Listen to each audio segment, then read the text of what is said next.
वाहिगुरु जी की फतेह। गतका अखाड़ा शहीद बाबा Ajit Singh ji new Jersey पेश करते हैं 5वीं वर्षगांठ नॉर्थ अमेरिकन गतका टूर्नामेंट मैदाने जंग 2019 जो कि समूह प्रांतन सूरवीर मातावां ਅਤੇ ਬੀਬੀਆਂ ਨੂੰ ਸਮਰਪਿਤ ਹੋਵੇਗਾ, ਜਿਸ ਦੇ ਵਿੱਚ $10,000 ਤੋਂ ਵੱਧ ਕੈਸ਼ ਇਨਾਮ ਤੇ ਪ੍ਰਾਈਜ਼ ਵੰਡੇ ਜਾਣਗੇ। ਇਹ ਮੁਕਾਬਲਾ 14 ਜੁਲਾਈ ਦਿਨ ਐਤਵਾਰ Gurdwara Sikh cultural society Richmond Hill ਨਿਊਯਾਰਕ ਵਿਖੇ ਹੋਏਗਾ। ਪੂਰੇ ਅਮਰੀਕਾ ਅਤੇ ਕੈਨੇਡਾ ਦੇ ਵੱਖ-ਵੱਖ ਸ਼ਹਿਰਾਂ ਤੋਂ ਖਿਡਾਰੀ ਪਹੁੰਚ ਰਹੇ ਹਨ। ਮੁਕਾਬਲੇ ਵਿੱਚ ਭਾਗ ਲੈਣ ਵਾਲੇ ਖਿਡਾਰੀਆਂ ਨੂੰ theyoung.org ਤੇ ਆਨਲਾਈਨ ਰਜਿਸਟ੍ਰੇਸ਼ਨ ਕਰਨੀ ਲਾਜ਼ਮੀ ਹੈ। ਰਜਿਸਟ੍ਰੇਸ਼ਨ ਡੈਡਲਾਈਨ 30 ਜੂਨ ਦੀ ਹੈ। ਸਰਬੱਤ ਸੰਗਤਾਂ ਦੇ ਚਰਨਾਂ ਵਿੱਚ ਬੇਨਤੀ ਹੈ ਕਿ ਗੱਤਕੇ ਮੁਕਾਬਲੇ ਵਿੱਚ ਪਹੁੰਚ ਕੇ ਵੱਧ ਚੜ੍ਹ ਕੇ ਹਾਜ਼ਰੀ ਭਰੋ ਅਤੇ ਖਿਡਾਰੀਆਂ ਦੇ ਜ਼ੋਰ ਵੇਖੋ ਜੀ। ਵਾਹਿਗੁਰੂ ਜੀ ਕਾ ਖਾਲਸਾ, ਵਾਹਿਗੁਰੂ ਜੀ ਕੀ ਫਤਿਹ।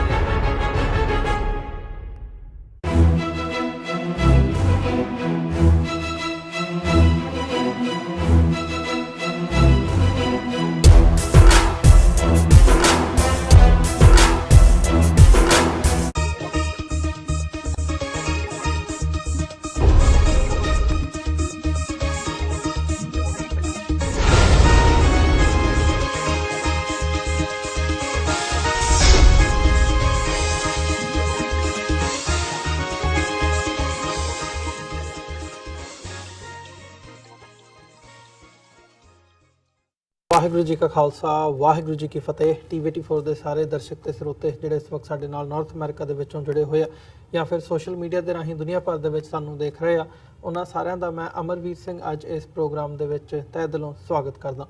ਵਿਊਅਰ, ਜਿੱਥੇ ਅਸੀਂ ਗੁਰੂ ਨਾਨਕ ਸਾਹਿਬ ਦੇ 550ਵੇਂ ਜਿਹੜੇ ਪ੍ਰਕਾਸ਼ ਦਿਹਾੜੇ ਨੂੰ ਮੁੱਖ ਰੱਖ ਕੇ ਦੇਖ ਰਹੇ ਹਾਂ ਕਿ ਦੁਨੀਆ ਭਰ ਦੇ ਵਿੱਚ ਜਿਹੜੇ ਸਮਾਗਮ ਨੇ ਸਿੱਖ ਸੰਗਤਾਂ ਉਹਨਾਂ ਦੇ ਵਿੱਚ ਸ਼ਮੂਲੀਅਤ ਕਰ ਰਹੀਆਂ ਨੇ। ਇਹ ਸਮਾਗਮ ਦੁਨੀਆ ਭਰ ਦੇ ਵਿੱਚ ਹੋ ਰਹੇ ਨੇ, ਖਾਸ ਤੌਰ ਤੇ ਪਾਕਿਸਤਾਨ ਦੇ ਵਿੱਚ ਜਿੱਥੇ ਸਿੱਖਾਂ ਦਾ ਮੱਕਾ ਤੇ ਮਦੀਨਾ ਹੈ, ਉੱਥੇ ਕਰਤਾਰਪੁਰ ਕੋਰੀਡੋਰ ਦੀ ਜਿਹੜੀ ਗੱਲ ਹੈ ਉਹ ਉੱਭਰ ਕੇ ਸਾਡੇ ਸਾਹਮਣੇ ਆਈ ਹੈ ਪਿਛਲੇ ਸਮੇਂ ਦੇ ਵਿੱਚ। ਤੇ ਦੁਨੀਆ ਭਰ ਦੇ ਵਿੱਚ ਸਿੱਖ ਸੰਗਤਾਂ ਜਿਹੜੀਆਂ ਨੇ ਉਹ ਗੁਰੂ ਨਾਨਕ ਸਾਹਿਬ ਦੇ ਪ੍ਰਕਾਸ਼ ਦਿਹਾੜੇ ਨੂੰ ਲੈ ਕੇ ਬੜੀਆਂ ਉਤਸ਼ਾਹਿਤ ਨਜ਼ਰ ਆ ਰਹੀਆਂ ਨੇ।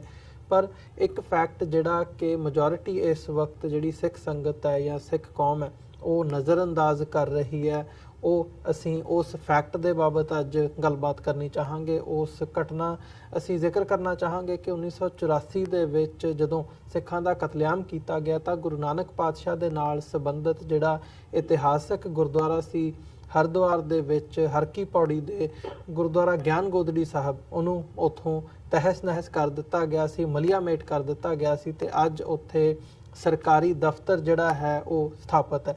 ਸਿੱਖ ਕੌਮ ਦੇ ਵੱਲੋਂ ਜਿਹੜੀਆਂ ਸਿੱਖ ਜਥੇਬੰਦੀਆਂ ਨੇ, ਆਰਗੇਨਾਈਜੇਸ਼ਨਸ ਨੇ ਜਾਂ ਸਿੱਖਾਂ ਦੇ ਵਿੱਚ ਜਿਹੜੇ ਇੰਡੀਵਿਜੂਅਲਸ ਹੈਗੇ ਆ ਉਹਨਾਂ ਵੱਲੋਂ SGPC ਹੋਵੇ, ਦਿੱਲੀ ਸਿੱਖ ਗੁਰਦੁਆਰਾ ਮੈਨੇਜਮੈਂਟ ਕਮੇਟੀ ਤੋਂ ਲੈ ਕੇ ਸਿੱਖ ਸੰਗਤਾਂ ਹਰ ਸਾਲ ਕਈ ਵਾਰ ਜਿਹੜੀ ਉੱਤਰਾਖੰਡ ਦੀ ਸਰਕਾਰ ਹੋਵੇ ਜਾਂ ਕੇਂਦਰ ਦੀ ਸਰਕਾਰ ਹੋਵੇ ਉਹਨਾਂ ਕੋਲ ਪਹੁੰਚ ਕੀਤੀ ਜਾਂਦੀ ਹੈ, ਅਪੀਲ ਕੀਤੀ ਜਾਂਦੀ ਹੈ ਤੇ ਇਹ ਮੰਗ ਕੀਤੀ ਜਾਂਦੀ ਹੈ ਕਿ ਜਿਹੜਾ ਉਹ ਗੁਰਦੁਆਰਾ ਹੈ, ਗੁਰਦੁਆਰਾ ਗਿਆਨ ਗੋਦੜੀ ਗੁਰੂ ਨਾਨਕ ਸਾਹਿਬ ਦੇ ਨਾਲ ਸੰਬੰਧਿਤ ਜਿਹੜਾ ਇਤਿਹਾਸਕ ਗੁਰਦੁਆਰਾ ਹੈ ਉਹ ਸਿੱਖਾਂ ਨੂੰ ਉੱਥੇ ਜਾਣ ਦੀ ਜਿਹੜੀ ਹੈ, ਸਿੱਖਾਂ ਦੀ ਸੇਵਾ ਸੰਭਾਲ ਦੀ ਜਿਹੜੀ ਉਸ ਗੁਰਦੁਆਰਾ ਦੀ ਹੈ ਉਹ ਸਿੱਖਾਂ ਦੇ ਹੱਥ ਸੌਂਪੀ ਜਾਵੇ। ਪਰ ਅਜੇ ਤੱਕ ਸਰਕਾਰ ਦੇ ਕੰਨਾਂ ਤੱਕ ਜੂੰ ਨਹੀਂ ਸਰਕੀ। ਸੋ ਇਹ ਇੱਕ ਵੱਡਾ ਸਵਾਲ ਹੈ ਜਿੱਥੇ ਵੱਡੀ ਜਿਹੜੀ ਸਿੱਖ ਸੰਗਤ ਹੈ ਉਹ ਉਤਸ਼ਾਹਿਤ ਹੈ, ਗੁਰੂ ਨਾਨਕ ਸਾਹਿਬ ਦੇ ਪ੍ਰਕਾਸ਼ ਦਿਹਾੜੇ ਨੂੰ ਮਨਾ ਰਹੀ ਹੈ। ਦੁਨੀਆ ਭਰ ਦੇ ਵਿੱਚ ਜਿਹੜੇ ਵੱਡੇ ਵੱਡੇ ਸਮਾਗਮ ਨੇ ਉਹ ਕੀਤੇ ਜਾ ਰਹੇ ਨੇ। ਇਹ ਇੱਕ ਵੱਡਾ ਸਵਾਲ ਹੈ ਸਿੱਖ ਕੌਮ ਦੇ ਸਾਹਮਣੇ ਕਿ ਕੀ ਕਾਰਨ ਹੈ ਕਿ ਅਸੀਂ ਗੁਰਦੁਆਰਾ ਗਿਆਨ ਗੋਦੜੀ ਵੱਲ ਜਿਹੜਾ ਮੂੰਹ ਨਹੀਂ ਕਰ ਰਹੇ। ਉੱਧਰੋਂ ਕਿਉਂ ਉਹ ਸਿੱਖ ਜਥੇਬੰਦੀਆਂ ਹੋਣ ਜਾਂ ਸਿੱਖ ਕੌਮ ਹੋਵੇ ਕਿਉਂ ਮੂੰਹ ਫੇਰਿਆ ਹੋਇਆ ਤੇ ਕਿਉਂ ਨਹੀਂ ਸਾਡੇ ਜ਼ਿਹਨ ਦੇ ਵਿੱਚ ਇਹ ਗੱਲ ਆਉਂਦੀ ਕਿ ਗੁਰੂ ਨਾਨਕ ਸਾਹਿਬ ਦੀ ਜਿਹੜੀ ਇਤਿਹਾਸਕ ਥਾਂ ਹੈ ਉਹ ਸਿੱਖਾਂ ਤੋਂ ਦੂਰ ਕੀਤੀ ਗਈ ਹੈ, ਉੱਥੇ ਸਰਕਾਰੀ ਇਸ ਵਕਤ ਦਫ਼ਤਰ ਬਣਿਆ ਹੋਇਆ। ਸੋ ਇਸ ਸਾਰੇ ਮਾਮਲੇ ਦੇ ਉੱਤੇ ਅਸੀਂ ਅੱਜ ਗੱਲਬਾਤ ਕਰਾਂਗੇ ਦਿੱਲੀ ਤੋਂ ਉੱਗੇ ਪੱਤਰਕਾਰ ਤੇ ਸਿੱਖ ਐਕਟਿਵਿਸਟ, ਸੋਸ਼ਲ ਵਰਕਰ ਦੇ ਤੌਰ ਤੇ ਵੀ ਕੰਮ ਕਰਦੇ ਨੇ ਸਰਦਾਰ ਗੁਰਚਰਨ ਸਿੰਘ ਬੱਬਰ ਹੋਰਾਂ ਦੇ ਨਾਲ। ਬੱਬਰ ਸਾਹਿਬ, ਤੁਹਾਡਾ ਸਵਾਗਤ ਹੈ ਜੀ। ਵਾਹਿਗੁਰੂ ਜੀ ਕਾ ਖਾਲਸਾ, ਵਾਹਿਗੁਰੂ ਜੀ ਕੀ ਫਤਿਹ। ਵਾਹਿਗੁਰੂ ਜੀ ਕਾ ਖਾਲਸਾ, ਵਾਹਿਗੁਰੂ ਜੀ ਕੀ ਫਤਿਹ। ਬੱਬਰ ਸਾਹਿਬ, ਸਭ ਤੋਂ ਪਹਿਲਾਂ ਤਾਂ ਇਤਿਹਾਸਕਤਾ ਦੀ ਗੱਲ ਕਰੀਏ। ਜਿਹੜਾ ਇਹ ਗੁਰਦੁਆਰਾ ਸਿੱਖ ਕੌਮ ਤੋਂ ਜਿਹੜਾ ਤੋੜਿਆ ਵਿਛੋੜਿਆ ਗਿਆ, ਸਰਕਾਰ ਵੱਲੋਂ ਜਿਹੜਾ ਮਲੀਆ ਮੇਟ ਕਰ ਦਿੱਤਾ ਗਿਆ ਸੀ 1984 ਦੇ ਵਿੱਚ। ਮੈਂ ਥੋੜਾ ਜਿਹਾ ਇਹਦੀ ਇਤਿਹਾਸਕਤਾ ਤੇ ਇਸ ਸਾਰੇ ਕੇਸ ਦੀ ਬੈਕਗਰਾਉਂਡ ਕੀ ਵਾਪਰਿਆ 1984 ਦੇ ਵਿੱਚ, ਤਾਂ ਕਿ ਜਿਹੜੀਆਂ ਸਿੱਖ ਸੰਗਤਾਂ ਨਹੀਂ ਜਾਣਦੀਆਂ ਇਸ ਬਾਬਤ, ਜਾਂ ਇਸ ਵਕਤ ਸਾਡੇ ਨਾਲ ਜਿਹੜੇ ਦਰਸ਼ਕ ਜੁੜੇ ਹੋਏ ਹੈਗੇ ਆ, ਉਹ ਇਸ ਕੇਸ ਤੋਂ ਵਾਕਿਫ ਹੋ ਸਕਣ, ਜਿਹਦੀ ਤੁਸੀਂ ਹਮੇਸ਼ਾ ਚਰਚਾ ਕਰਦੇ ਹੋ ਤੇ ਕੋਸ਼ਿਸ਼ ਕਰਦੇ ਹੋ ਕਿ ਇਹ ਜਿਹੜੀ ਗੱਲ ਹੈ ਹਾਈਲਾਈਟ ਹੋ ਸਕੇ। ਜੀ ਜੀ ਅਮਰਵੀਰ ਜੀ, ਇਹ ਜਿਹੜਾ ਗੁਰਦੁਆਰਾ ਹਰਿਦੁਆਰ ਦੇ ਵਿੱਚ ਹੈ, ਇਹ ਗੁਰਦੁਆਰਾ ਸ਼੍ਰੀ ਗਿਆਨ ਗੋਦਰੀ ਸਾਹਿਬ ਜਿਹੜਾ ਗੁਰਦੁਆਰਾ ਹੈ, ਇਸ ਸਥਾਨ ਤੇ ਬਾਬਾ ਜੀ ਨੇ, ਸ਼੍ਰੀ ਗੁਰੂ ਨਾਨਕ ਦੇਵ ਮਹਾਰਾਜ ਜੀ ਨੇ ਪਹਿਲੀ ਉਦਾਸੀ ਦਾ ਬਹੁਤ ਵੱਡਾ ਸਮਾਂ ਹਰਿਦੁਆਰ ਦੇ ਵਿੱਚ ਗੁਜ਼ਾਰਿਆ ਸੀ। ਇਸ ਥਾਂ ਤੇ ਬਾਬਾ ਜੀ ਨੇ ਜਿਹੜਾ ਪਹਿਲੀ ਉਦਾਸੀ ਦੇ ਵਿੱਚ ਇੱਥੇ ਜਿਹੜੀ ਕ੍ਰਾਂਤੀਕਾਰੀ ਜਿਹੜੀ ਬਾਬਾ ਜੀ ਦੀ ਸੀ, ਉਹ ਇਹ ਸੀ ਕਿ ਉਹਨਾਂ ਨੇ ਪੰਡਤਾਂ ਨੂੰ, ਅੰਧ ਵਿਸ਼ਵਾਸ ਨੂੰ ਔਰ ਇੱਥੇ ਜਿੰਨੇ ਆਡੰਬਰਸਰ ਉਹਨਾਂ ਦੇ ਖਿਲਾਫ ਇੱਕ ਜ਼ੋਰਦਾਰ ਆਵਾਜ਼ ਬੁਲੰਦ ਕੀਤੀ ਸੀ ਔਰ ਲੋਕਾਂ ਨੂੰ ਗਿਆਨ ਬਖਸ਼ਿਆ ਸੀ। ਇਸ ਸਥਾਨ ਤੇ ਬਾਬਾ ਜੀ ਨੇ ਬਹੁਤ ਵੱਡਾ ਸਮਾਂ ਪਹਿਲੀ ਉਦਾਸੀ ਦੇ ਵਿੱਚ ਗੁਜ਼ਾਰਿਆ। 1984 ਦੇ ਵਕਤ ਇਸ ਸਥਾਨ ਨੂੰ 460 ਸਾਲ ਹੈ ਪੁਰਾਤਨ ਇਤਿਹਾਸਕ ਸਥਾਨ ਹੈ। ਇਹ ਸਥਾਨ ਕਿਸੇ ਵੀ ਵੱਡੇ ਸਥਾਨ ਤੋਂ ਬਹੁਤ ਵੱਡਾ ਤੇ ਪਵਿੱਤਰ ਸਥਾਨ ਹੈ। ਇਸ ਸਥਾਨ ਤੇ 1984 ਦੇ ਕਾਲੇ ਦਿਨਾਂ ਦੇ ਵਿੱਚ ਉੱਥੋਂ ਦੇ ਪੰਡਤਾਂ ਨੇ, ਮੈਂ ਬੜਾ ਸਾਫ਼ ਤੇ ਸਪਸ਼ਟ ਬੋਲ ਰਿਹਾ ਸੋਚ ਸਮਝ ਕੇ ਜੀ, ਕਿ ਉੱਥੋਂ ਦੇ ਪੰਡਤਾਂ ਨੇ, ਹਿੰਦੂ ਮਹਾਸਭਾ ਨੇ ਮਿਲ ਕੇ ਗੁਰਦੁਆਰਾ ਮਲੀਆ ਮੇਟ ਕਰਕੇ ਜਬਰਨ ਕਬਜ਼ਾ ਕਰ ਰੱਖਿਆ ਹੈ ਔਰ ਜਬਰਨ ਕਬਜ਼ਾ ਕਰਕੇ ਪੂਰੀ ਤਰ੍ਹਾਂ ਸਿੱਖ ਕੌਮ ਨੂੰ ਖੁੱਲੀ ਚੁਣੌਤੀ ਦੇ ਰੱਖੀ ਹੈ ਕਿ ਤੁਹਾਡਾ ਗੁਰਦੁਆਰਾ ਅਸੀਂ ਮਲੀਆ ਮੇਟ ਕਰ ਦਿੱਤਾ ਹੈ, ਅਸੀਂ ਉਸ ਤੇ ਕਬਜ਼ਾ ਕਰ ਰੱਖਿਆ ਹੈ ਤੇ ਤੁਸੀਂ ਜੋ ਕਰਨਾ ਹੈ ਕਰ ਲਓ। ਆ ਇੱਕ ਖੁੱਲੀ ਚੁਣੌਤੀ ਹੈ ਸਿੱਖ ਕੌਮ ਨੂੰ 1984 ਤੋਂ ਲੈ ਕੇ ਹੁਣ ਤੱਕ।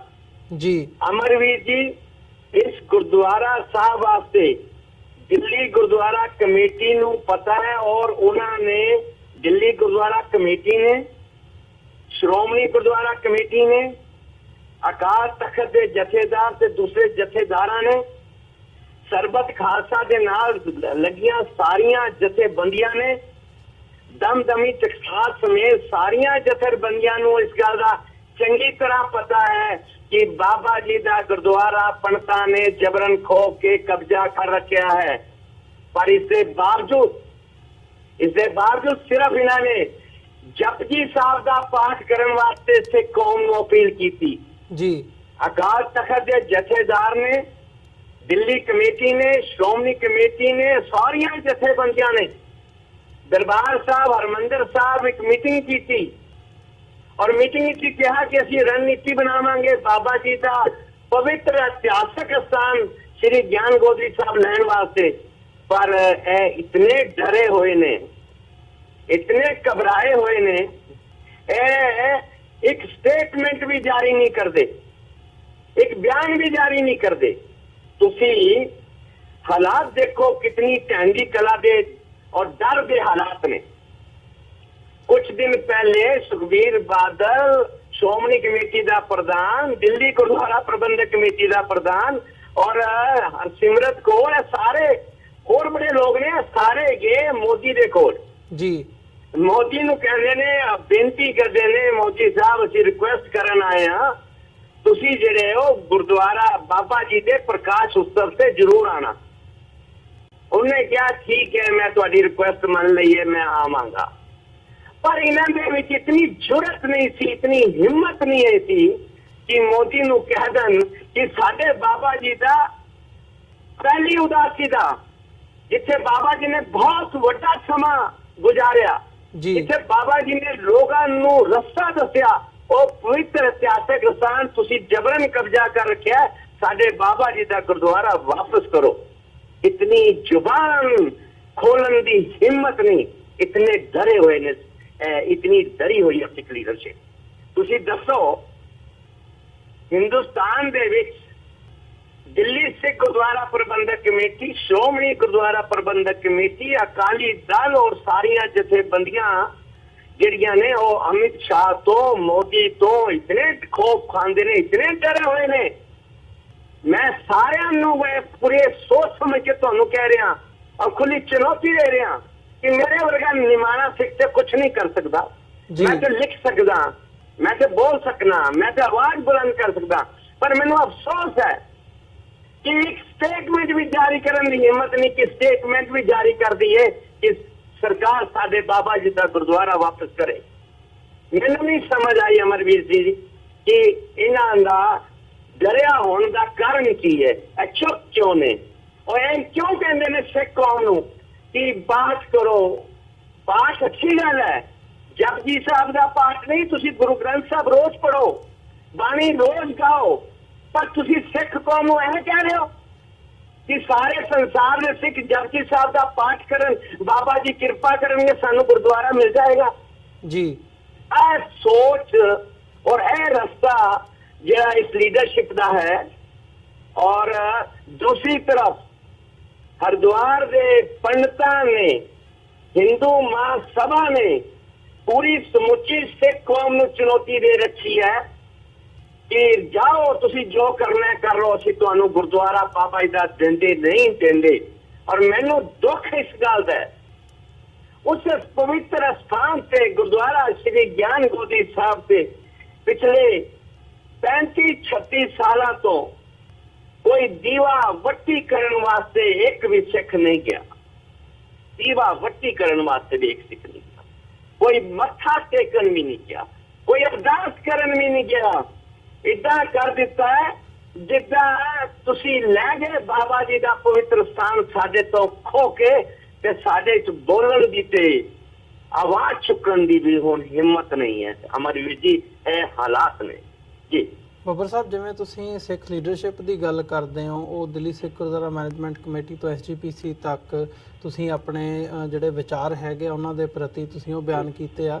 ਜੇ ਦੂਜੀ ਸਾਈਡ ਦੀ ਗੱਲ ਕਰਨੀ ਹੋਵੇ, ਉਹਦੇ ਪਿੱਛੇ ਕੀ ਰੀਜ਼ਨ ਸਮਝਦੇ ਹੋ ਕਿ ਜਿਹੜਾ ਇਹ ਗੁਰਦੁਆਰਾ 84 ਦੇ ਵਿੱਚ ਮਲੀਆਮੇਟ ਕੀਤਾ ਗਿਆ ਸੀ? ਤੁਸੀਂ ਵੀ ਉੱਥੇ ਹਮੇਸ਼ਾ ਜਥਾ ਲੈ ਕੇ ਜਾਂਦੇ ਹੋ, ਹਰ ਸਾਲ ਜਾਂਦੇ ਹੋ। ਯੂਪੀ ਉਹ ਉੱਤਰਾਖੰਡ ਦੀ ਸਰਕਾਰ ਹੋਵੇ ਜਾਂ ਕੇਂਦਰ ਦੀ ਸਰਕਾਰ ਹੋਵੇ, ਉਹਦੇ ਕੋਲੋਂ ਮੰਗ ਵੀ ਕੀਤੀ ਜਾਂਦੀ ਹੈ, ਮੈਮੋਰੈਂਡਮਸ ਵੀ ਭੇਜੇ ਜਾਂਦੇ ਨੇ।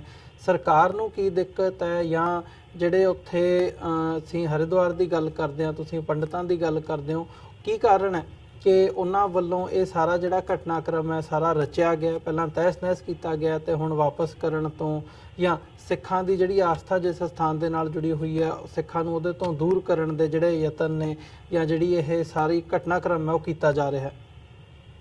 ਦੇਖੋ, RSS ਦਾ ਔਰ ਹਿੰਦੂ ਜਥੇਬੰਦੀਆਂ ਦਾ ਔਰ RSS ਦੀ ਸਰਕਾਰ ਦਾ ਜਿਹੜਾ ਸੋਚਣਾ ਹੈ, ਉਹਨਾਂ ਦਾ ਕਹਿਣਾ ਹੈ, ਜੋ ਮੇਰੇ ਕੋਲ ਐਜ ਏ ਜਰਨਲਿਸਟ ਜੋ ਮੇਰੇ ਕੋਲ ਇਨਫੋਰਮੇਸ਼ਨ ਆਉਂਦੀਆਂ ਨੇ, ਜੋ ਮੈਂ ਸੁਣਦਾ, ਜੋ ਮੇਰੇ ਕੋਲ ਖਬਰਾਂ ਪਹੁੰਚਦੀਆਂ ਨੇ ਜੀ, ਇਹ ਭਾਈ ਹਿੰਦੂ ਨਗਰੀ ਹੈ, ਹਿੰਦੂਆਂ ਦਾ ਇਲਾਕਾ ਹੈ, ਹਿੰਦੂਆਂ ਦਾ ਜਿਹੜੇ ਸਥਾਨ ਨੇ, ਇੱਥੇ ਸਿੱਖਾਂ ਦਾ ਕੋਈ ਮਤਲਬ ਨਹੀਂ। ਤੇ ਜੇ ਇੱਥੇ ਸਿੱਖਾਂ ਦਾ ਕੋਈ ਮਤਲਬ ਨਹੀਂ, ਗੁਰਦੁਆਰਾ ਸਾਹਿਬ ਦਾ ਹਿੰਦੂਆਂ ਦੀ ਧਰਮ ਨਗਰੀ ਹੈ ਔਰ ਇੱਥੇ ਗੁਰਦੁਆਰਾ ਨਹੀਂ ਹੁਣ ਬਣ ਸਕਦਾ, ਤੇ ਫਿਰ ਪਾਕਿਸਤਾਨ ਤੇ ਮੁਸਲਮਾਨਾਂ ਦੀ ਧਰਤੀ ਹੈ ਜੀ। ਤੇ ਉੱਥੇ ਸ਼੍ਰੀ ਕਰਤਾਰਪੁਰ ਸਾਹਿਬ ਦਾ ਤੇ ਲਾਂਘਾ ਖੋਲ ਦਿੱਤਾ ਉਹਨਾਂ ਨੇ ਤੇ ਬਹੁਤ ਜ਼ਬਰਦਸਤ ਵਾਰ ਲੈਵਲ ਤੇ ਪ੍ਰੋਗਰਾਮ ਸ਼ੁਰੂ ਕਰ ਦਿੱਤੇ ਨੇ, ਜਿਨ੍ਹਾਂ ਨੂੰ ਤੁਸੀਂ ਦੁਸ਼ਮਣ ਕਹਿੰਦੇ ਹੋ। ਉਹਨਾਂ ਨੇ ਤੇ ਗੁਰੂਆਂ ਦੀ ਧਰਤੀ ਨੂੰ ਬਹੁਤ ਸ਼ਾਨਦਾਰ ਬਣਾਉਣਾ ਔਰ ਬਹੁਤ ਪਵਿੱਤਰ ਸੰਭਾਲ ਕੇ ਰੱਖਿਆ ਸਮਾਨ ਸਾਰਾ ਸਾਡੇ ਇਤਿਹਾਸਿਕ ਸਥਾਨ, ਤੇ ਤੁਸੀਂ ਕਹਿ ਰਹੇ ਹੋ ਇਹ ਹਿੰਦੂਆਂ ਦਾ ਇਲਾਕਾ ਹੈ, ਹਿੰਦੂਆਂ ਦੀ ਧਰਤੀ ਹੈ। ਇਹ ਸੋਚ ਹੈ RSS ਦੇ ਨਾਲ ਜੁੜੇ ਹੋਏ ਆ ਸਾਰੇ ਉਹਨਾਂ ਦੀਆਂ ਪਾਰਟੀਆਂ ਦੀ। ਇੱਕ ਤਰਫ ਤੇ ਇਹ ਸਰਕਾਰ ਦਾ ਇਹ ਪੱਖ ਹੈ ਜੀ, ਦੂਸਰੀ ਤਰਫ ਜਿਹੜੇ ਸਾਡੀ ਲੀਡਰਸ਼ਿਪ ਹੈ ਉਹਨਾਂ ਨੂੰ ਜਾਪਦਾ ਹੈ ਕਿ ਹਰਿਦੁਆਰ ਔਰ ਇਹਨਾਂ ਇਲਾਕਿਆਂ ਦੇ ਵਿੱਚ ਸਾਡੀ ਰਾਜਨੀਤੀ ਤੇ ਹੈ ਹੀ ਨਹੀਂ, ਅਸੀਂ ਇੱਥੋਂ ਵੋਟਾਂ ਤੇ ਮਿਲਦੀਆਂ ਹੀ ਨਹੀਂ, ਇੱਥੇ ਅਸੀਂ ਕੋਈ MLA ਤੇ ਚੁਣਿਆ ਨਹੀਂ ਜਾਣਾ, ਅਸੀਂ ਇੱਥੇ ਗੁਰਦੁਆਰਾ ਕਮੇਟੀ ਦਾ ਮੈਂਬਰ ਤੇ ਬਣ ਨਹੀਂ ਜਾਣਾ, ਇੱਥੇ ਸਾਨੂੰ ਕੋਈ ਪਾਵਰ ਤੇ ਮਿਲਣੀ ਨਹੀਂ, ਇੱਥੇ ਸਾਨੂੰ ਕੋਈ ਨੋਟ ਤੇ ਮਿਲਣੇ ਨਹੀਂ। ਇਹ ਤੇ ਸਾਰਾ ਇਲਾਕਾ ਹੀ ਜਿਹੜਾ ਹੈ ਉਹ ਸਾਡੇ ਵਾਸਤੇ ਉਜਾੜ ਹੈ। ਸਾਡੀ ਲੀਡਰੀ ਨਹੀਂ ਚਮਕਣੀ, ਸਾਡੀ ਲੀਡਰੀ ਬਿਲਕੁਲ ਨਹੀਂ ਚਮਕਣੀ। ਅਸੀਂ ਜਾ ਕੇ ਉੱਤੇ ਇਦਾਂ ਹੀ ਸਿਰ ਪੜਵਾਵਾਂਗੇ, ਅਸੀਂ ਚੁੱਪ ਹੀ ਰਹੀਏ ਤੇ ਠੀਕ ਆ ਜੀ। ਇਸ ਤੋਂ ਇਲਾਵਾ ਹੋਰ ਕੋਈ ਕਾਰਨ ਨਹੀਂ ਹੈ ਸਰਦਾਰ ਸਾਹਿਬ, ਇਸ ਤੋਂ ਇਲਾਵਾ ਕੋਈ ਕਾਰਨ ਨਹੀਂ ਹੈ। ਤੁਸੀਂ ਪੰਜਾਬ ਦੇ ਇਲਾਕਿਆਂ ਦੇ ਵਿੱਚ ਬੈਠ ਕੇ ਧਰਨੇ ਲਾ ਸਕਦੇ ਹੋ, ਮੁਜ਼ਾਹਰੇ ਕਰ ਸਕਦੇ ਹੋ, ਛੋਟੇ ਛੋਟੇ ਮਾਮਲਿਆਂ ਦੇ ਉੱਤੇ ਮੂਵਮੈਂਟ ਚਲਾ ਸਕਦੇ ਹੋ। ਅੰਮ੍ਰਿਤਸਰ ਦੇ ਇਲਾਕੇ ਦੇ ਵਿੱਚ ਤੁਸੀਂ ਸਾਈਕਲਾਂ ਤੇ ਔਰ ਗੱਡੀਆਂ ਤੇ ਚੜ ਕੇ ਖਾਲਿਸਤਾਨ ਦੇ ਨਾਰੇ ਲਾ ਸਕਦੇ ਹੋ, ਪਰ ਤੁਹਾਡੇ ਅੰਦਰ ਖਾਲਿਸਤਾਨ ਦੇ ਨਾਰੇ ਲਗਾ ਸਕਦੇ ਹੋ, ਲਾਓ, ਦਬਾ ਕੇ ਲਗਾਓ, ਅੰਮ੍ਰਿਤਸਰੀ ਚੋਂ ਸੁਪਰੇ ਪੰਜਾਬ ਵਿੱਚ ਲਗਾਓ। ਪਰ ਸਵਾਲ ਹੈ ਕਿ ਤੁਸੀਂ ਤੇ ਬੜੇ ਜੁਝਾਰੂ ਹੋ, ਬੜੇ ਪੰਥਕ ਹੋ, ਗੁਰੂ ਘਰ ਵਾਸਤੇ ਸਿੱਖ ਕੌਮ ਤੇ ਆਪਾ ਵਾਰਨ ਵਾਲੇ ਹੋ। ਤੁਹਾਡੇ ਅੰਦਰ ਤੇ ਬੜੀ ਤਾਕਤ ਹੈ, ਬੜੀ ਹਿੰਮਤ ਹੈ। ਤੁਸੀਂ ਤੇ ਦਮਦਮੀ ਟਕਸਾਲ ਹੋ, ਤੁਸੀਂ ਤੇ ਅਕਾਲ ਤਖਤ ਦੇ ਜਥੇਦਾਰ ਹੋ, ਤੁਸੀਂ ਸ਼੍ਰੋਮਣੀ ਕਮੇਟੀ, ਦਿੱਲੀ ਕਮੇਟੀ ਤੇ ਤੁਸੀਂ ਪੰਥਕ ਜਥੇਬੰਦੀਆਂ ਦੇ ਵੱਡੇ ਲੀਡਰ ਹੋ। ਤੁਸੀਂ ਤੇ ਸਰਬੱਤ ਖਾਲਸਾ ਦੇ ਚੁਣੇ ਹੋਏ ਜਥੇਦਾਰ ਹੋ, ਤੇ ਕਿੱਥੇ ਵੜ ਗਏ ਹੋ? ਕਿਉਂ ਚੁੱਪ ਹੋ? ਤੁਹਾਨੂੰ ਕੋਈ ਪੁੱਛ ਸਕਦਾ ਹੈ ਕਿ ਤੁਸੀਂ ਕਿਸ ਕਰਕੇ ਚੁੱਪ ਹੋ? ਕੋਈ ਪੁੱਛ ਸਕਦਾ ਹੈ ਕਿ ਬਾਬਾ ਜੀ ਦੀ ਪਹਿਲੀ ਉਦਾਸੀ ਦਾ ਇਤਨਾ ਪਵਿੱਤਰ ਧਾਰਮਿਕ ਸਥਾਨ, ਸਾਡੀ ਜਾਨ ਤੋਂ ਪਿਆਰਾ ਸਥਾਨ ਪੰਡਤਾਂ ਨੇ ਤੁਹਾਡੇ ਕੋਲ ਖੋਹ ਲਿਆ ਔਰ ਜਬਰਨ ਕਬਜ਼ਾ ਕਰਕੇ ਬੈਠੇ ਨੇ। ਤੁਹਾਡੇ ਅੰਦਰ ਇਤਨੀ ਜ਼ਰੂਰਤ ਨਹੀਂ ਕਿ ਤੁਸੀਂ ਇੱਕ ਵਿਰੋਧ ਕਰ ਸਕੋ, ਤੁਸੀਂ ਪ੍ਰੈਸ ਕਾਨਫਰੰਸ ਕਰ ਸਕੋ, ਤੁਸੀਂ ਮੈਮੋਰੈਂਡਮ ਦੇ ਸਕੋ, ਤੁਸੀਂ ਮੋਦੀ ਕੋਲ ਜਾ ਕੇ ਪ੍ਰਾਈਮ ਮਿਨਿਸਟਰ ਹਾਊਸ ਜਾ ਕੇ ਇੱਕ ਮੈਮੋਰੈਂਡਮ ਦੇ ਸਕੋ। ਤੁਹਾਡੇ ਅੰਦਰ ਇਤਨੀ ਜ਼ਰੂਰਤ ਮਰ ਗਈ ਹੈ ਕਿਉਂਕਿ ਪੈਂਦੀ ਕਲਾ ਦਾ ਦੌਰ ਹੈ। ਪਰ ਮੈਂ ਅਮਰਵੀਰ ਸਿੰਘ ਜੀ ਇਤਿਹਾਸ ਦਾ ਵਿਦਿਆਰਥੀ ਹਾਂ, ਮੈਂ ਲਿਖਾਰੀ ਹਾਂ, ਮੈਂ 3 ਅਖਬਾਰਾਂ ਦਾ ਐਡੀਟਰ ਹਾਂ, ਕਈ ਕਿਤਾਬਾਂ ਦਾ ਆਥਰ ਹਾਂ। ਮੈਨੂੰ ਇੱਕ ਉਮੀਦ ਹੈ, ਸਿੱਖ ਆਉਣਗੇ, ਸਿੱਖ ਜ਼ਰੂਰ ਆਉਣਗੇ। ਇਹ ਤੇ ਦੌਰ ਹੈਗਾ ਬੁਜ਼ਦਿਲ, ਵੈਸਟਡ ਇੰਟਰਸਟ ਵਾਲਿਆਂ ਦਾ, ਪਾਵਰ ਹੰਗਰੀ ਵਾਲਿਆਂ ਦਾ, ਪੈਸਾ ਕਮਾਉਣ ਵਾਲਿਆਂ ਦਾ, ਕੁਰਸੀ ਲੈਣ ਵਾਲਿਆਂ ਦਾ ਔਰ ਆਪਣਾ ਨਾਂ ਚਮਕਾਉਣ ਵਾਸਤੇ ਰੋਜ਼ਾਨਾ ਸੋਸ਼ਲ ਮੀਡੀਆ ਤੇ ਵੀਡੀਓ ਪਾਉਣ ਵਾਲਿਆਂ ਦਾ। ਪਰ ਮੈਨੂੰ ਉਮੀਦ ਹੈ ਬਾਬਾ ਜੀ ਦੇ ਸਿੱਖ ਆਉਣਗੇ, ਜ਼ਰੂਰ ਆਉਣਗੇ। ਇੱਥੋਂ ਗੁਰਦੁਆਰਾ ਸਾਹਿਬ ਤੇ ਕਬਜ਼ਾ ਲੈਣਗੇ ਔਰ ਇਸ ਸਥਾਨ ਤੇ ਬਹੁਤ ਵੱਡਾ ਪਵਿੱਤਰ ਸਥਾਨ ਬਣਾਉਣਗੇ, ਇਹ ਮੈਨੂੰ ਉਮੀਦ ਹੈ ਜੀ। ਜੀ ਬਿਲਕੁਲ ਬੱਬਰ ਸਾਹਿਬ, ਮੈਂ ਇੱਕ ਜਿਹੜੀ ਸਿੱਖ ਸੰਗਤ ਹੈ, ਜਿਹੜੇ ਸਾਡੇ ਨਾਲ ਇਸ ਵਕਤ ਦਰਸ਼ਕ ਜੁੜੇ ਹੋਏ ਨੇ ਦੁਨੀਆ ਭਰ ਦੇ ਵਿੱਚ, ਜਿੱਥੇ ਵੀ TV 84 ਦਾ ਜਿਹੜਾ ਇਹ ਪਲੇਟਫਾਰਮ ਤੋਂ ਆਵਾਜ਼ ਜਾ ਰਹੀ ਹੈ, ਗੱਲ ਪਹੁੰਚ ਰਹੀ ਹੈ, ਉਹਨਾਂ ਨੂੰ ਕੀ ਮੈਸੇਜ ਦੇਣਾ ਚਾਹੋਗੇ ਜਾਂ ਕੀ ਕਹਿਣਾ ਚਾਹੋਗੇ ਅੱਜ ਇਸ ਸਾਰੇ ਇਸ਼ੂ ਦੇ ਮੁਤਾਬਕ? ਮੇਨ ਇਸ਼ੂ ਇਹੀ ਹੈ ਵੀ ਜਿੱਥੇ ਅਸੀਂ ਗੱਲ ਕਰ ਰਹੇ ਹਾਂ 550ਵੇਂ ਪ੍ਰਕਾਸ਼ ਦਿਹਾੜੇ ਦੀ, ਦੁਨੀਆ ਭਰ ਦੇ ਵਿੱਚ ਸੈਲੀਬ੍ਰੇਸ਼ਨਸ ਹੋ ਰਹੀਆਂ ਨੇ। ਗੁਰੂ ਨਾਨਕ ਸਾਹਿਬ ਦਾ ਪ੍ਰਕਾਸ਼ ਦਿਹਾੜਾ ਜਿਹੜਾ ਹੈ ਸਿੱਖ ਕੌਮ ਦੇ ਵੱਲੋਂ ਬੜੇ ਵੱਡੇ ਪੱਧਰ ਤੇ ਮਨਾਇਆ ਜਾ ਰਿਹਾ ਹੈ, ਤੇ ਉਹਨਾਂ ਦਾ ਹੀ ਜਿਹੜਾ ਸਥਾਨ ਹੈ, ਇਤਿਹਾਸਕ ਸਥਾਨ ਗੁਰਦੁਆਰਾ ਗਿਆਨ ਗੋਦੜੀ, ਉਹ ਮਲੀਆਮੇਟ ਕੀਤਾ ਹੋਇਆ ਤੇ ਉੱਥੇ ਕਬਜ਼ਾ ਕੀਤਾ ਹੋਇਆ। ਸਿੱਖਾਂ ਦੀ ਉੱਥੇ ਤੱਕ ਪਹੁੰਚ ਵੀ ਨਹੀਂ ਹੋਣ ਦਿੱਤੀ ਜਾ ਰਹੀ। ਦੇਖੋ ਅਮਰਵੀਰ ਜੀ, ਮੇਰੀ ਦੁਨੀਆ ਭਰ ਦੀ ਆਮ ਸਿੱਖ ਸੰਗਤ ਨੂੰ ਦੋਨੋਂ ਹੱਥ ਬੰਨ ਕੇ ਬੇਨਤੀ ਹੈ ਕਿ ਤੁਸੀਂ ਸਾਰੇ ਇਸ ਮਾਮਲੇ ਤੇ ਆਪਣੀ ਅੰਤਰ ਆਤਮਾ ਦੀ ਆਵਾਜ਼ ਸੁਣ ਕੇ ਬਾਬਾ ਜੀ ਦੇ ਪਵਿੱਤਰ ਗੁਰਦੁਆਰਾ ਸ਼੍ਰੀ ਗਿਆਨ ਗੋਦੀ ਸਾਹਿਬ ਤੋਂ ਹਰਿਦੁਆਰ ਦੇ ਦੁਸ਼ਟ ਜਿਹੜੇ ਪੰਡਤ ਨੇ, ਜਿਨ੍ਹਾਂ ਨੇ ਕਬਜ਼ਾ ਕਰ ਰੱਖਿਆ, ਉਹਨਾਂ ਤੋਂ ਆਜ਼ਾਦ ਕਰਵਾਉਣ ਵਾਸਤੇ ਤੁਸੀਂ ਆਤਮ ਮੰਥਨ ਕਰੋ, ਤੁਸੀਂ ਸੋਚੋ ਇਸ ਕਰਕੇ ਕਿ ਤੁਸੀਂ ਬਾਬੇ ਨਾਨਕ ਦੇ ਗੁਰਸਿੱਖ ਹੋ, ਤੁਸੀਂ ਰੋਜ਼ਾਨਾ ਬਾਣੀ ਪੜਨ ਵਾਲੇ ਸਿੱਖ ਹੋ, ਤੁਸੀਂ ਰੋਜ਼ਾਨਾ ਜਪਜੀ ਸਾਹਿਬ, ਜਾਪ ਸਾਹਿਬ, ਸੁਖਮਨੀ ਸਾਹਿਬ ਪੜਨ ਵਾਲੇ ਸਿੱਖ ਹੋ, ਤੁਸੀਂ ਭਰੋਸੇ ਵਾਲੇ ਸਿੱਖ ਹੋ, ਤੁਸੀਂ ਅਕਾਲ ਤਖਤ, ਅਕਾਲ ਪੁਰਖ ਦੇ ਮੰਨਣ ਵਾਲੇ, ਅਕਾਲ ਪੁਰਖ ਦੇ ਚਰਨਾਂ ਵਿੱਚ ਰੋਜ਼ਾਨਾ ਅਰਦਾਸ ਕਰਨ ਵਾਲੇ ਗੁਰਮੁਖ ਸਿੱਖ ਹੋ ਜੀ। ਤੇ ਤੁਹਾਡੇ ਅੱਗੇ ਮੇਰੀ ਬੇਨਤੀ ਹੈ, ਤੁਹਾਡੇ ਸਾਰਿਆਂ ਅੱਗੇ ਮੇਰੀ ਬੇਨਤੀ ਹੈ, ਇਸ ਪਵਿੱਤਰ ਸਥਾਨ ਨੂੰ ਜਿਹੜਾ ਸਾਡੇ ਤੋਂ ਖੋ ਕੇ ਲੈ ਗਏ ਨੇ ਔਰ ਕਬਜ਼ਾ ਕਰ ਰੱਖਿਆ, ਪੰਡਤਾਂ ਨੇ ਇਸ ਗੁਰਦੁਆਰਾ ਸਾਹਿਬ ਨੂੰ, ਪਵਿੱਤਰ ਸਥਾਨ ਨੂੰ ਦੁਬਾਰਾ ਲੈਣ ਵਾਸਤੇ ਆਪਣੇ ਤੌਰ ਤੇ ਹਰ ਸਿੱਖ ਨੂੰ ਇਸ ਦਾ ਪ੍ਰਯਾਸ ਕਰਨਾ ਚਾਹੀਦਾ, ਪ੍ਰਯਤਨ ਕਰਨਾ ਚਾਹੀਦਾ, ਕੋਸ਼ਿਸ਼ ਕਰਨੀ ਚਾਹੀਦੀ ਹੈ ਔਰ ਲੈਣ ਵਾਸਤੇ ਹਰ ਹੀਲਾ ਵਰਤਣਾ ਚਾਹੀਦਾ। ਮੇਰੀ ਤੇ ਇਤਨੀ ਬੇਨਤੀ ਹੈ ਅਮਰਵੀਰ ਜੀ। ਜੀ ਬਿਲਕੁਲ ਬੱਬਰ ਸਾਹਿਬ, ਤੁਹਾਡਾ ਬਹੁਤ ਬਹੁਤ ਧੰਨਵਾਦ। ਤੁਸੀਂ ਆਪਣਾ ਸਮਾਂ ਕੱਢ ਕੇ ਸਾਡੇ ਨਾਲ ਇਹ ਸਾਰੇ ਇਸ਼ੂ ਦੇ ਉੱਤੇ ਵਿਚਾਰਾਂ ਦੀ ਸਾਂਝ ਪਾਈ ਹੈ। ਸੋ ਅੱਜ ਦੇ ਸ਼ੋਅ ਦੇ ਵਿੱਚ ਇੱਥੇ ਹੀ ਇਜਾਜ਼ਤ ਚਾਹਾਂਗੇ ਜੀ। ਬਹੁਤ ਬਹੁਤ ਧੰਨਵਾਦ ਤੁਹਾਡਾ। ਫਤਿਹ ਦੀ ਸਾਂਝ ਪਾਈ ਹੈ ਅੰਤ ਦੇ ਵਿੱਚ। ਵਾਹਿਗੁਰੂ ਜੀ ਕਾ ਖਾਲਸਾ, ਵਾਹਿਗੁਰੂ ਜੀ ਕੀ ਫਤਿਹ। ਵਿਊਅਰਸ, ਜਿਵੇਂ ਕਿ ਬੱਬਰ ਸਾਹਿਬ ਨੇ ਵੀ ਅੰਤ ਦੇ ਵਿੱਚ ਜਾਂ ਓਵਰਆਲ ਜਿਹੜੀ ਇਹ ਸਾਰੀ ਅੱਜ ਡਿਸਕਸ਼ਨ ਵਿਚਾਰ ਚਰਚਾ ਹੋਈ ਹੈ, ਇਹਦਾ ਇੱਕੋ ਹੀ ਸਵਾਲ ਸੀ, ਜਿਹੜਾ ਮੁੱਖ ਮਕਸਦ ਸੀ ਇਸ ਗੱਲਬਾਤ ਨੂੰ ਅੱਗੇ ਲਿਆਉਣ ਦਾ, ਕਿ ਜਿੱਥੇ ਸਾਰੀ ਦੁਨੀਆ ਦੇ ਵਿੱਚ ਸਿੱਖ ਸੰਗਤਾਂ ਗੁਰੂ ਨਾਨਕ ਸਾਹਿਬ ਦੇ ਪ੍ਰਕਾਸ਼ ਦਿਹਾੜੇ ਨੂੰ ਮਨਾ ਰਹੀਆਂ ਨੇ, ਉੱਥੇ ਸਾਡੇ ਅੱਗੇ ਇਹ ਇੱਕ ਸਵਾਲ ਹੈ, ਬੜਾ ਵੱਡਾ ਸਵਾਲ ਹੈ ਕਿ ਉਸ ਗੁਰਦੁਆਰਾ ਸਾਹਿਬ, ਗੁਰਦੁਆਰਾ ਗਿਆਨ ਗੋਦੜੀ ਜੀ ਦੀ ਇਤਿਹਾਸਕਤਾ ਗੁਰੂ ਨਾਨਕ ਸਾਹਿਬ ਦੇ ਨਾਲ ਜਾ ਕੇ ਜੁੜਦੀ ਆ, ਉੱਥੇ ਅੱਜ ਕਬਜ਼ਾ ਕੀਤਾ ਹੋਇਆ। ਉਹ ਗੁਰਦੁਆਰਾ ਸਾਹਿਬ ਤਹਿਸ ਨਹਿਸ ਕਰਕੇ, ਮਲੀਆ ਮੇਟ ਕਰਕੇ ਮਿਟਾ ਦਿੱਤਾ ਗਿਆ ਤੇ ਅੱਜ ਸਿੱਖਾਂ ਨੂੰ ਉੱਥੇ ਜਾਣ ਤੱਕ ਦੀ ਇਜਾਜ਼ਤ ਨਹੀਂ ਦਿੱਤੀ ਜਾ ਰਹੀ। ਮੈਮੋਰੈਂਡਮ ਸਰਕਾਰਾਂ ਤੱਕ ਦਿੱਤੇ ਗਏ ਆ, ਜਿਹੜੀ ਬਿਆਨਬਾਜ਼ੀ ਹੈ ਉਹ ਕੀਤੀ ਜਾਂਦੀ ਹੈ, ਪਰ ਕੰਕਰੀਟ ਕੁਝ ਵੀ ਨਹੀਂ ਹੁੰਦਾ ਤੇ ਇਹਦਾ ਜਿਹੜਾ ਹੱਲ ਹੈ ਉਹ ਸਾਡੇ ਸਾਹਮਣੇ ਨਹੀਂ ਨਜ਼ਰ ਆ ਰਿਹਾ। ਸੋ ਇਹ ਇੱਕ ਵੱਡਾ ਸਵਾਲ ਹੈ ਸਿੱਖ ਕੌਮ ਦੇ ਸਾਹਮਣੇ। ਇਹਨਾਂ ਹੀ ਸ਼ਬਦਾਂ ਦੇ ਨਾਲ ਅੱਜ ਦੇ ਸ਼ੋਅ ਦੇ ਵਿੱਚ ਅਸੀਂ ਤੁਹਾਡੇ ਕੋਲੋਂ ਇੱਥੇ ਹੀ ਇਜਾਜ਼ਤ ਚਾਹਾਂਗੇ। ਦੁਬਾਰਾ ਫਿਰ ਕੱਲ ਨੂੰ ਤੁਹਾਡੇ ਨਾਲ ਮੁਲਾਕਾਤ ਹੋਵੇਗੀ। ਤਦ ਤੱਕ ਲਈ ਇਜਾਜ਼ਤ ਦਿਓ ਜੀ। ਵਾਹਿਗੁਰੂ ਜੀ ਕਾ ਖਾਲਸਾ, ਵਾਹਿਗੁਰੂ ਜੀ ਕੀ ਫਤਿਹ।